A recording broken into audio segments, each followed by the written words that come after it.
Hi, beautiful. Welcome to Practical Applications of A Course in Miracles. This is a little series I'm going to do where we're going to talk about areas where it's really hard to apply these principles in day-to-day life. I feel like it's really easy for me to be pious and transcendent when I'm meditating, and then really hard to apply the principles I've learned when I'm in an argument with someone I love who doesn't agree with me on something, or, you know, when I see, or if I see or hear about something on the news that's really triggering, how do I apply it then? For me, one of the biggest sticking points is staying out of comparison and out of judgment. I have an identity, one of my identities. I am actively working to release this identity. However, the ego is pernicious and sneaky, and I can feel like, oh, I don't do that anymore. And then something happens and I'm hooked right back into it, in that old way of being. And so it does require some vigilance. Speaking for myself, it has required some vigilance to be aware of, oh, I'm going back into that old pattern. I don't want that. Okay, let go, let go, let go. And for me, that is the identity of problem solver, of fixing. I used to get a lot of validation and sense of self-esteem from being a good problem solver. And it was also externally mirrored back to me like, oh, you're so good at solving problems. And so I felt like, oh, that makes me feel important. That makes me feel special. Okay, that's who I am. I'm a problem solver. I fix things. And then, of course, the ego twists and manipulates everything into, oh, okay, well then my job is to identify problems. And that can easily slip into, oh, I need to fix, change, and correct other people. And that's not what we're taught in A Course in Miracles. In A Course in Miracles, we're taught to not only accept but embrace the sovereignty of others, to see and recognize free will as salvation and stop trying to save ourselves and others from salvation. It just logically doesn't make any sense. Now, of course, there's a tiny little dictator in each one of us. And speaking for myself, I definitely have seen this tiny little dictator in me that secretly wants to have free will and have sovereignty for me and not for anyone else. Everyone else needs to see things the way I do, acquiesce to my will. And if they aren't doing that, then they're a problem. The problem is you don't think like I do. The problem is you don't act the way I want you to. Is that really a problem? Or is that something to acknowledge, accept, and ultimately celebrate? That we each get to be who we truly authentically are. That people are allowed, not only allowed, but encouraged to be their true authentic self. And that means they might think differently. They might talk differently. They might experience things differently than we ourselves do. See, the ego wants to be special in this very narrow, limited way. The ego wants to be better than. Spirit doesn't see our different aspects, see each of us as our beautiful individuated selves as competing parts. Spirit sees us as completing parts of a whole. And so everyone is needed, everyone is necessary. Everyone is playing their part. Now, of course, some people are lost in a nightmare. Of Course in Miracles talks about that. It's like, everything's good, but if you think you're being chased by wolves, you're still gonna act like you're being chased by wolves, and you're gonna hurt yourself, right? You're running, might be a silly metaphor, but you know, you think you're being chased by wolves and you're running around in the woods in the dark, you're probably going to hit into a tree. Now, metaphorically speaking, there are no wolves. You are so sovereign, you are so safe, you are so protected that anything you're afraid of is a lie. Anything you are afraid of is a delusion. Spirit once taught this to me through a metaphor, a visual metaphor, when I was trying to understand it. And it was because I was asking, like, why am I being given these tough situations? Like, I try so hard to be a good person and do the right thing. So why did this scary thing happen? And so Spirit showed me a child. This was a vision that was given to me to understand this principle. Showed me a child playing on the beach, and it looked over and saw a snake, and it was terrified, and so it wouldn't go to that section of the beach. And I'm watching this in my mind's eye. I'm watching this vision play out, and I see this child being gently guided to get closer and closer to the snake. And I was like, no, it needs to stay away. It might get bit.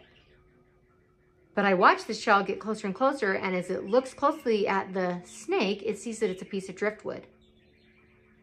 And then the child picks up the driftwood in my vision, and now it has a new toy to play with, and it's not afraid of that section of the beach. Anything that life brings to your awareness that you're afraid of, it's only trying to show you that you're indomitable and that that thing has no power over you. And that as you recognize that, you're going to be able to play in new realms, new frequencies, and you're also possibly going to find a use for that thing you used to be afraid of. There is truly nothing to fear.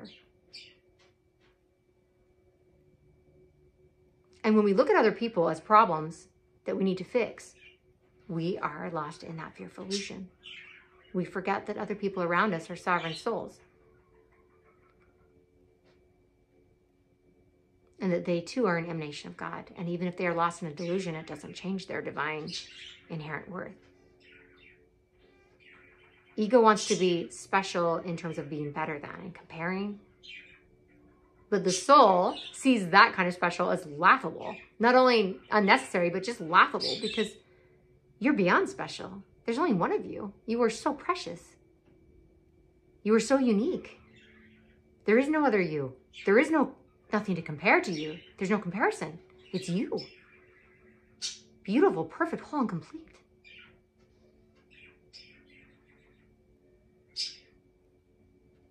When you really see that and accept that you are precious and irreplaceable, then the ego's version of special becomes silly and unnecessary.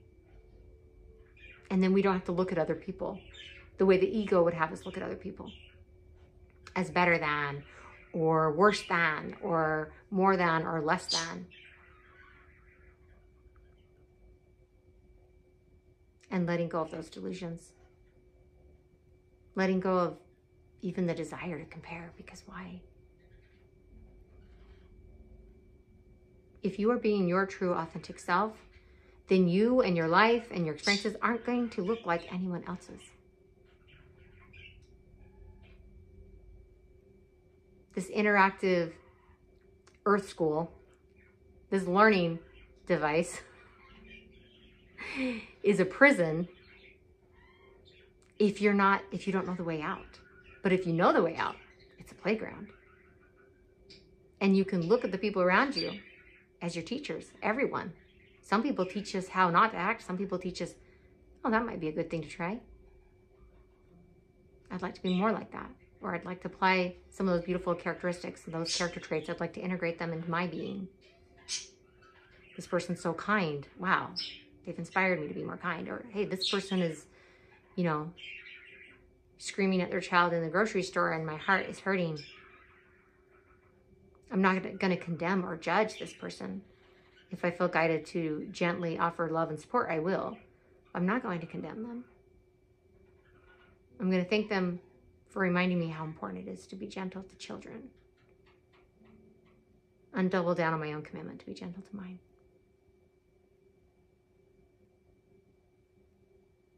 And of course, that doesn't mean we never intervene if we see something wrong happening. But are we approaching it from a place of, this is wrong, this is bad, I have to fix this? Or are we approaching it from a place of,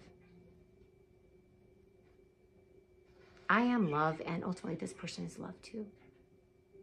What do I have to contribute right here, right now, to elevate this? To help them remember their identity. And to mirror that to them by seeing it in them, by seeing through the lies, by seeing through the delusion, and seeing their true authentic self, and loving and honoring that. And holding that vision until they see it too.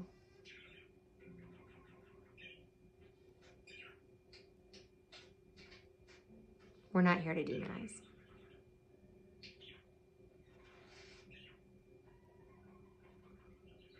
Don't fight the dark, just turn on the light. It's so much easier. If you fight the dark, you're going to find that you also are lost in that delusion of fear and duality and comparison and fighting and being better than and fixing. Love solves by not solving. By looking past the lie, by looking past the problem. And recognizing the truth. And inviting others to recognize it too. Not in a forceful way, not in a condescending way, but from a genuine, deep, and true intent to see what is real, to see what is in front of you. And ultimately, only love is real. If it isn't love, then it's a form of fear.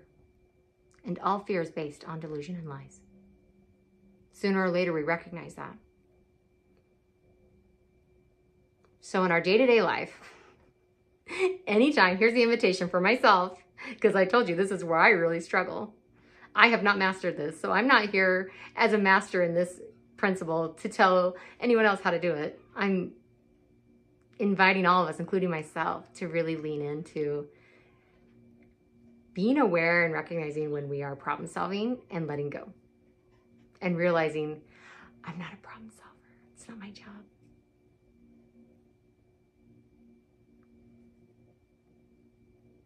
I'm here to love. I'm here to be and express as my true authentic self, which is love. It's a beautiful, unique, precious emanation of love, expression of love. That doesn't look like anyone else's expression of love, but it is love. Who and what you are at your core is love, and it's shining through this beautiful human character that you are playing right now. And if God wanted a whole bunch of robots and drones that all acted the exact same, then that's what we would be, and that's not what we are. So clearly, what God desired was you and me to express and play as who we truly are.